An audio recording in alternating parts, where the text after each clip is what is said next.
Welcome to McPlum, simple solutions served daily. In this video, I will show how to use Ledger Nano X with Robinhood. First, connect your Ledger to Ledger Live and install the required coin apps like Bitcoin or Ethereum. Next, generate a receive address on the device and verify it on screen before copying. Finally, initiate a withdrawal from Robinhood, confirm the address, and wait for confirmations on the blockchain to secure your funds on the hardware wallet.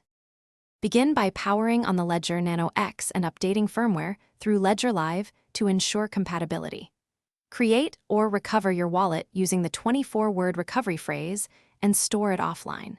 Install the coin apps you need on the device, then practice viewing and verifying addresses on the screen so you never expose private keys.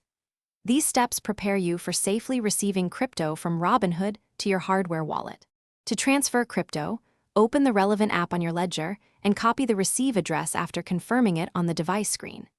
In Robinhood, choose the crypto, select Withdraw, and paste the verified address carefully to avoid mistakes. Double-check network and fee details, then submit the transfer and monitor confirmations in Ledger Live. Once confirmed on the blockchain, your assets are secure on your hardware wallet and under your exclusive control. Thanks for watching. Stay juicy and subscribe.